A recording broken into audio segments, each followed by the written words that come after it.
নমস্কার, আপনারা দেখছেন KHV বাংলা হট সিটে হট টকের আরও একটি পর্ব নিয়ে আপনাদের সঙ্গে আমি শান্তনু।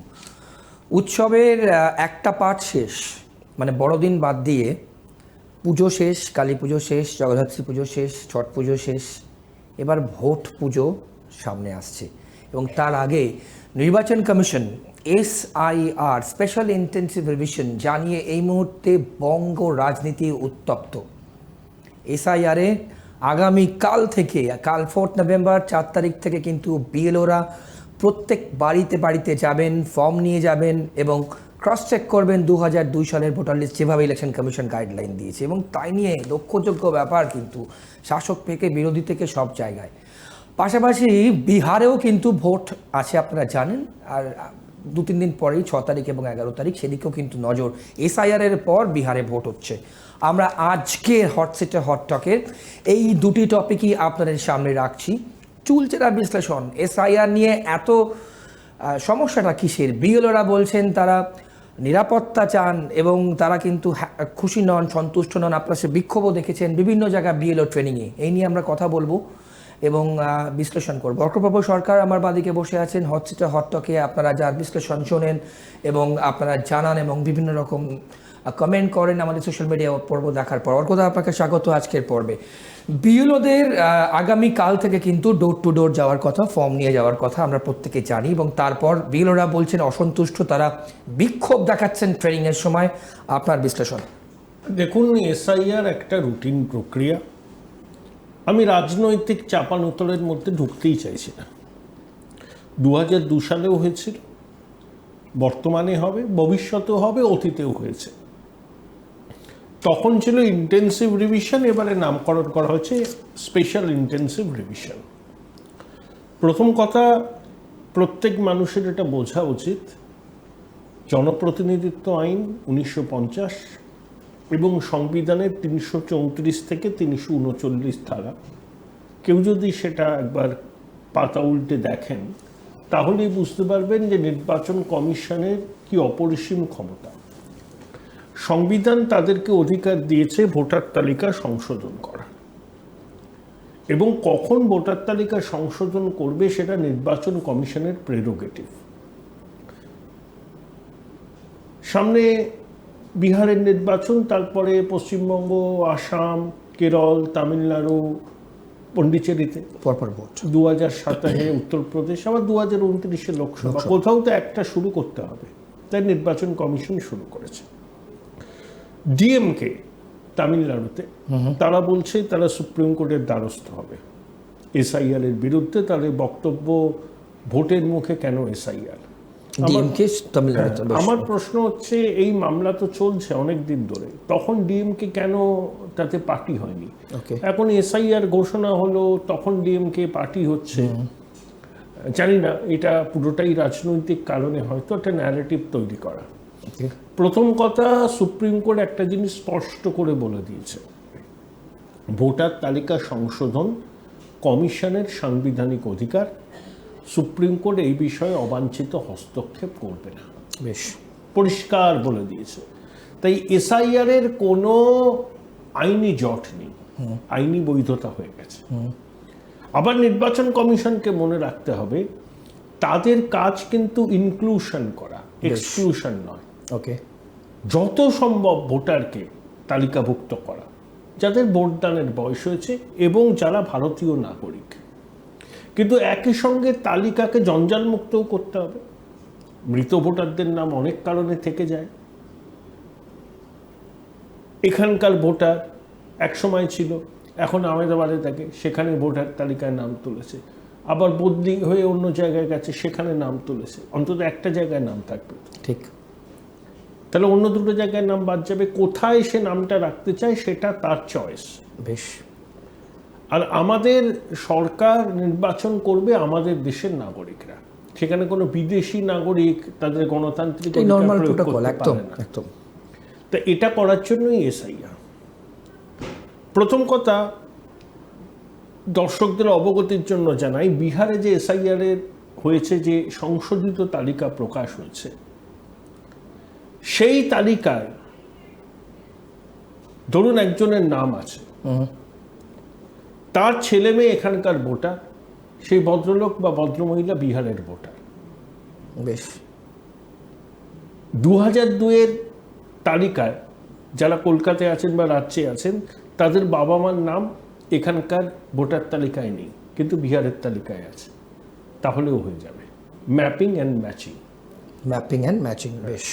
ভারতবর্ষের যে কোনো রাজ্যের ভোটার তালিকায় নাম থাকলে পরে তার পরিবারের কেউ যদি পশ্চিমবঙ্গে থাকেন, তার নাম ম্যাপিং অ্যান্ড ম্যাচিং হয়ে যাবে। ওকে। বিহারের এই তালিকাকে নির্বাচন কমিশন শেষ সংযোজন করেছে। ওকে। যা যা নথি চাওয়া হয়েছে অধিকাংশ মানুষের কাছে তা আছে। জন্মের শংসাপত্র, স্কুল লিভিং 11খানা বোধহয় ডকুমেন্টস, স্কুল লিভিং সার্টিফিকেট, যারা সরকারি কাজ করে তাদের সরকারি পরিচয়পত্র, পেনশন অর্ডার, ব্যাংকের পাসবুক, পাসপোর্ট, রাইট। তারপরে ওই মিউটেশন, বংশনামা, এসসি এসটি হলে তার সার্টিফিকেট, অরণ্যের অধিকার সংক্রান্ত যে আইন সেসব সার্টিফিকেট, কিছু না কিছু আছে। আধার কার্ড তো দিতেই পারবেন। আধার কার্ড নাগরিকত্বের প্রমাণ নয়, কিন্তু পরিষেবা পাওয়ার একটা পরিচয়পত্র। তাহলে ফর্মটা সমাজ মাধ্যমে ঘুরছে, খুব সিম্পল। আপনার নামে ফর্ম আসবে, আপনার ছবি থাকবে, আপনার একটা লেটেস্ট পাসপোর্ট সাইজের কালার ছবি সেখানে লাগাতে হবে। ওকে। তারপর ফিল আপ করতে হবে কনস্টিটিউয়েন্সি নাম্বার কত, পার্ট নাম্বার কত, ইত্যাদি ইত্যাদি। ধরুন 2002 সালে এসআইআরেও আপনার নাম ছিল, তখন একটা ইলেকশন কমিশন এপিক কার্ড দিয়েছিল, সেই এপিক কার্ডের নাম্বারটা লিখতে হবে। ওকে। আপনার নাম লিখতে হবে, আপনার বাবা, আপনার মা, তার বাবা, তার মা, সব তালিকায় আছে। 2000 যাদের নাম 2002-এর তালিকায় আছে, ও তালিকাটা ডাউনলোড করে নেবেন। ভেরি ইজি, কোনো জটিলতা নেই, কোনো রকেট সায়েন্স নেই। একটু সাবধানে ধীরে সুস্থে সেই ফর্মটা পূরণ করতে হবে। আচ্ছা। ব্যাস, সে এক কপি আপনার কাছে থাকবে, এক কপি বিএলও নিয়ে যাবে। আর প্রত্যেকের জন্য আলাদা করে কিউআর কোড থাকবে, প্রত্যেকের জন্য আলাদা করে কিউআর কোড। বেশ। বেশ। নির্বাচন কমিশনের ওয়েবসাইটে যান, 2002-এর তালিকাটাকে ডাউনলোড করে নিন। ধরুন আপনি সেই কনস্টিটিউয়েন্সিতে আজকে তার অস্তিত্ব নেই, যেমন বেলগেছিয়া পূর্ব, যেটা এখন বিধাননগর হয়েছে। সেই constituency number, part number, booth number download করুন। উত্তর 24 পরগনা জেলা, কনস্টিটিউয়েন্সি বেলগেছিয়া ইস্ট। তারপরে গিয়ে করুন কোন বুথে আপনি ভোট দিয়েছিলেন, ভোট কেন্দ্র অটোমেটিক্যালি বেরিয়ে আসবে, কোনো অসুবিধা নেই। অর্থাৎ আমি দুটো প্রশ্ন এখানে করবো আপনাকে। বিএলওরা যে ট্রেনিংয়ের সময় প্রত্যেকে বলছে যে ট্রেনিং নিয়ে তারা অখুশি, এবং তারা নিরাপত্তা থেকে শুরু করে আরও বিভিন্ন রকম কমপ্লেন করছে। স্কুলে কাজ করে তারপর কি করে এসআইআর-এর কাজ, এটা আমার প্রথম প্রশ্ন, এই তাদের এই অসন্তোষের কারণ। দ্বিতীয়, যে সময় অর্থাৎ এই 1 মাস, আপনার কি মনে হয় যে এত বড় একটা টোটাল রিভিশন এই সময়ের মধ্যে করা সম্ভব? এর থেকেও কম সময় করা যায়। আচ্ছা। 1200 করে তো ম্যাক্সিমাম ভোটার প্রত্যেক বুথে, 30 দিন সময় আছে। এলাকার লোকই বিএলও হয়েছে। রাইট, এলাকার লোকে বিএলও হয়েছে। হ্যাঁ, এবং হ্যাঁ, তাদেরকে অন ডিউটি রাখতে হবে। ইলেকশন কমিশনের কাজটাই তারা করবে। এই সময় তাদেরকে পড়াশোনা, স্কুলের বিষয়টাকে না রাখলেই ভালো হয়। একটা পরীক্ষা যেহেতু, তাদের বক্তব্য সেটাই। যে কোনো সময় হলেই কোনো না কোনো এই ধরনের একটা পিছুটান থাকবে। এটাও সাংবিধানিক দায়বদ্ধতা, এটা আরো গুরুতর বিষয়। বিএলওদের প্রাথমিকভাবে একটু বিহ্বলতা আছে, সেটা যখন পদ্ধতি শুরু হবে সেগুলো কেটে যাবে। নিরাপত্তার বিষয়টা খুব গুরুত্বপূর্ণ। যেহেতু আইন শৃঙ্খলা রাজ্যের বিষয়, রাজ্যকে আইন শৃঙ্খলা বিষয়টা দেখতে হবে এবং বিএলওদের যথাযথ নিরাপত্তার ব্যবস্থা করতে হবে। এসআইআর শুরু হওয়ার আগেই এসআইআর সফল হয়ে গেছে, কারণ খবরের কাগজে দেখা যাচ্ছে, টিভি চ্যানেলে দেখা যাচ্ছে যে অনেক বাংলাদেশি স্বেচ্ছায় এই রাজ্য থেকে চলে যাচ্ছেন সীমান্ত পেরিয়ে। তাদের কেউ পুশব্যাক করছে না।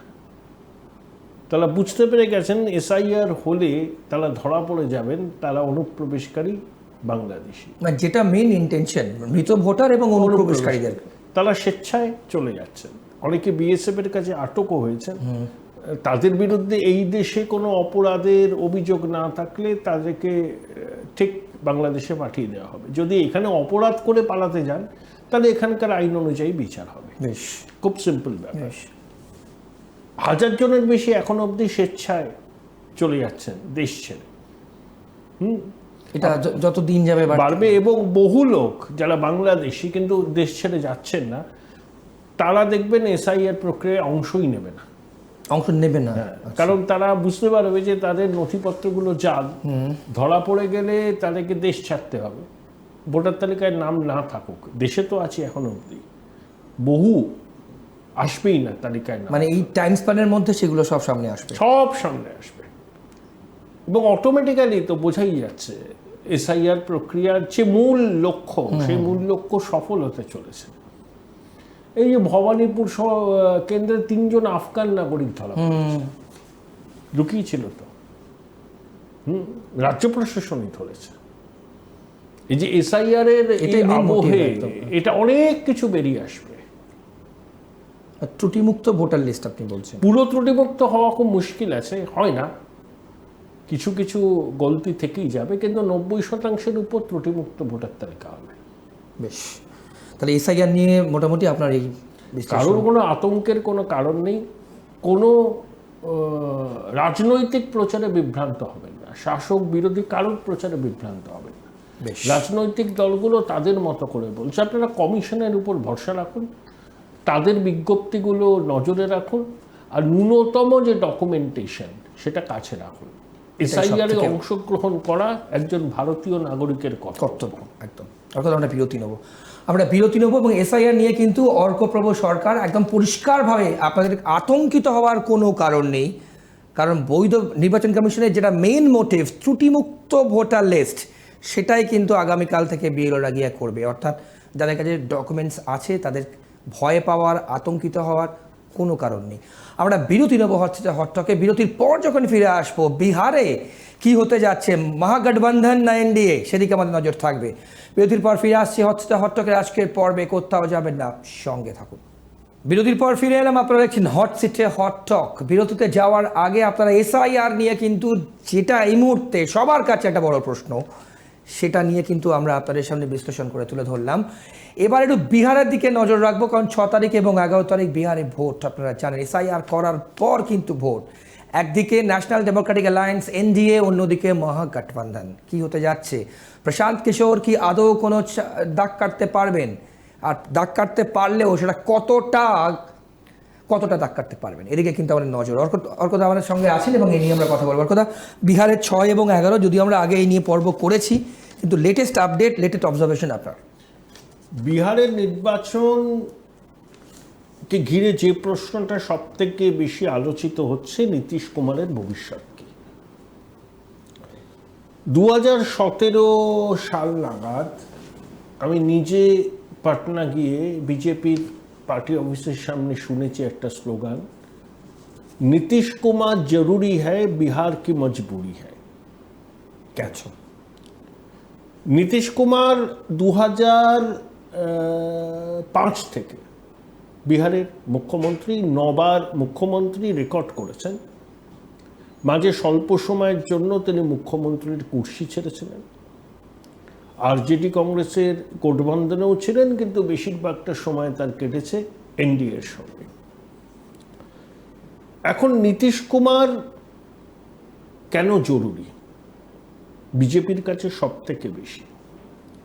নীতিশ কুমারের ভগ্ন স্বাস্থ্য, তার জেডিইউ এর বিধায়ক সংখ্যা 2020-তেও বিজেপির তুলনায় অনেক কম ছিল।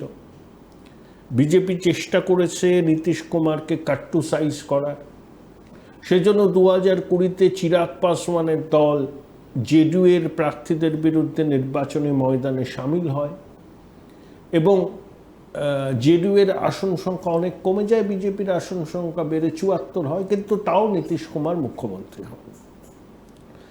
এখন নীতিশ ছোট শরিক হয়েও কেন মুখ্যমন্ত্রী? প্রথম কথা, নীতিশ কুমার 16-17% ভোট নিয়ন্ত্রণ করে, কুর্মী এবং ইবিসি মানে এক্সট্রিম ব্যাকওয়ার্ড ক্লাস। বেশ, তাহলে নীতিশ কুমারকে বাদ রেখে কোনো জোটের পক্ষে ক্ষমতায় আসা সম্ভব না।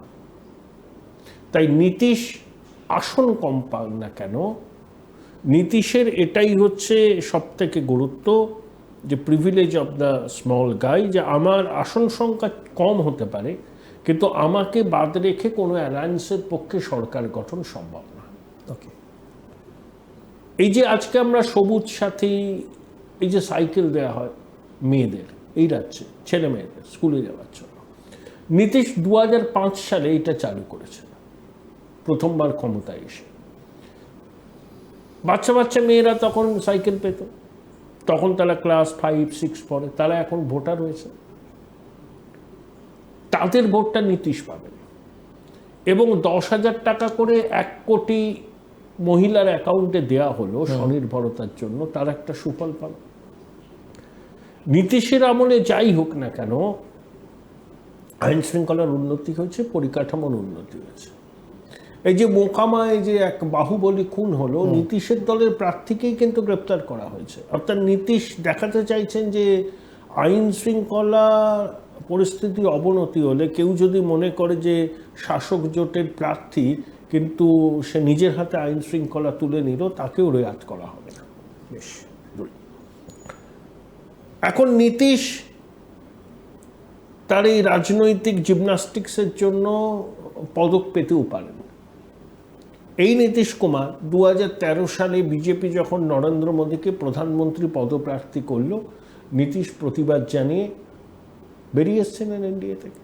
তিনি বলেছিলেন, আমি আদবানিজি বাজপেয়ীজির সময় বিজেপির সঙ্গে ছিলাম, একজন কমিউনাল ডিকটেটরের নেতৃত্বে যে বিজেপি, তার সঙ্গে আমি খাপ খাওয়াতে পারবো না।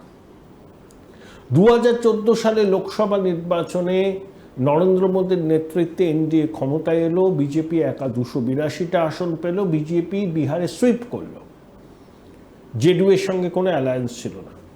তারপর 2015 ভোট, আরজেডি, জেডিইউ, বামপন্থী, কংগ্রেস একসঙ্গে লড়লো বিজেপির বিরুদ্ধে, বিজেপি ধরাশায়ী হলো।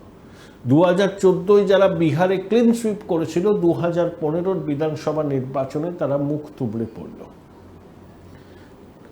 নীতিশ কুমার মুখ্যমন্ত্রী হলেন আরজেডি কংগ্রেসের সমর্থন, 2 বছরের মধ্যেই আবার এনডিএর ফোল্ডে চলে গেলেন। তখনই আমি নিজের কানে শুনেছি বিহারে বীরচাঁদ প্যাটেল মার্গ, পাটনা, যেখানে দলীয় অফিস, যে নীতিশ কুমার মজবুরি হ্যায়, बिहार के लिए जरूरी है। नीतीश कुमार जरूरी है, बिहार के लिए मजबूरी है। আবার 2020 সালে নীতিশকে কাট্টু সাইজ করে দিলেন অমিত শাহ, চিরাগ পাসওয়ানকে সামনে রেখে, কিন্তু নীতিশ মুখ্যমন্ত্রী হলেন। 2022-এ নীতিশ মনে করলেন যে আবার বিজেপি শিবসেনার মতো তার দলকে ভেঙে কোনো একনাথ সিন্ডেকে খাড়া করতে পারে, এটা আন্দাজ করে নীতিশ আবার আরজেডি ফোল্ডে চলে গেলেন। কিন্তু তার ন্যাশনাল অ্যাসপিরেশন আইএনডিআই এ জোট যে ফুলফিল করবে না, সেটা নীতিশ বুঝতে পেরে আবার ফিরে এলেন এনডিএতে। একসময় নীতিশ বিহারে এনডিএ জোটের স্টিয়ারিংটা হাতে ধরে রাখতেন, এখন তিনি পিছনের আসনে বসেন। কিন্তু নীতিশ কুমারকে বাদ দিয়েও বিহারের রাজনীতি হবে না। 2020-তে এনডিএ ক্ষমতা এসেছিল ঠিকই, কিন্তু আরজেডি জোটের সঙ্গে ভোটের ব্যবধান একেবারে অকিঞ্চিতকর ছিল। এবারের লড়াই তো আরো কঠিন। তাই যতই এই গুঞ্জন উঠুক যে নীতিশ কুমারকে বানপ্রস্থে পাঠিয়ে দেবে, নীতিশ কুমারের শরীর খারাপ, বিজেপি করবে না। এনডিএ যদি ক্ষমতায় আসে, নীতিশ কুমারই মুখ্যমন্ত্রী হবেন। তিনি কতটা স্বাধীনভাবে কাজ করতে পারবেন সেটা পরবর্তীকালের ব্যাপার। কারণ গোবলয়ের অন্যান্য রাজ্যে ওবিসি সম্প্রদায়ের নেতাদের বিজেপি তুলে আনতে পেরেছে, বিহারে পারেনি। ওকে, তাই নীতিশের জনতা দল ইউনাইটেডকে ভাঙতে পারে বিজেপি, কিন্তু এখনই নয়। কারণ কেন্দ্রের সরকার টিকে আছে জেডিইউ টিডিপি, হিন্দুস্তান আওয়াম মোর্চা, চিরাগ পাসওয়ানের সমর্থনের পর ক্ষমতায় এনডিএ আসলে নীতিশই মুখ্যমন্ত্রী হবেন, কিছুদিন চলবে, নীতিশের ভগ্ন স্বাস্থ্য, পরবর্তীকালে কি হবে বলা যায় না। কিন্তু নীতিশ কুমারকে ছাড়া এনডিএর পক্ষে ক্ষমতা দখল সম্ভব নয়।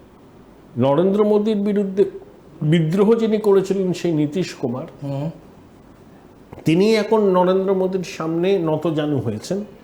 আসলে পুরোটাই হচ্ছে ক্ষমতায় টিকে থাকার সমীকরণ। এখানে ন্যায়, নীতি, আদর্শ বলে কিছু নেই। যদিও নীতিশ কুমারের বিরুদ্ধে ব্যক্তিগত কোনো স্তরে দুর্নীতির অভিযোগ নেই, যেটা লালু প্রসাদের পরিবারের বিরুদ্ধে আছে। তাই নীতিশ কুমার এখানকার এই নির্বাচনের উনি ট্রাম্প কার্ড। তার দলের আসন কমতে পারে, শক্তি ক্ষয় হতে পারে, কিন্তু এখনও তিনি বিজেপির ট্রাম্প কার্ড নীতিশ কুমারই। বিহারের রাজনীতি নীতিশকে ঘিরে আবর্তিত হচ্ছে। তেজস্বী যাদবের অ্যাকসেপ্টেন্স অর্ক না। তেজস্বী বয়স অল্প, ওর বাবা লালু প্রসাদ যতটা পাবলিকের সঙ্গে কানেক্ট করতে পারতেন, তেজস্বী পারেন না। সময় নিয়ে তৈরি হতে হবে। আর এই ধরনের পরিবার কেন্দ্রিক দলগুলোর ভবিষ্যৎ খুব উজ্জ্বল নয় ভারতবর্ষে। প্রশান্ত কিশোরের রোল, প্রশান্ত কিশোর প্রথমে যে সারা জাগিয়ে শুরু করেছিলেন সেটা ধরে রাখতে পারেননি। তিনি ভোট কাটবেন, দুদিকেরই ভোট কাটবেন। তিনি লাভটা কার হবে? লাভটা এনডিএরই হবে। ওকে, 3-4 জন জিততে পারেন প্রশান্ত কিশোরের, 10%-এর উপরে তিনি ভোট পাবেন। তিনি এনডিএর ভোটও কাটবেন কিছুটা, কিন্তু বেশিটা কাটবেন এনডিএ বিরোধী ভোট। তাহলে অ্যাডভান্টেজ এনডিএ। হ্যাঁ, এনডিএ ক্ষমতায় আসছে, আগের বারের থেকে তাদের ফলাফল ভালো হবে। বেশ, হরকথা, অনেক ধন্যবাদ আপনার সময়। আপনারা শুনলেন আজকে আমরা কিন্তু খুব গুরুত্বপূর্ণ পর্ব হচ্ছে হট টকের এসআইআর নিয়ে, যেখানে আপনাদের অনেক প্রশ্ন যতটা সম্ভব আমরা বিশ্লেষণ করলাম এই অনুষ্ঠানে, এবং তার সঙ্গে বিহারের কি হতে পারে সেটাও কিন্তু আমরা একটা প্রেডিকশন করলাম। এভাবে পর্ব চলতে থাকবে, আর অন্যান্য সব খবরের জন্য আপনাদের চোখ থাকুক কেটিভি বাংলার পর্দায়। নমস্কার, ভালো থাকবেন।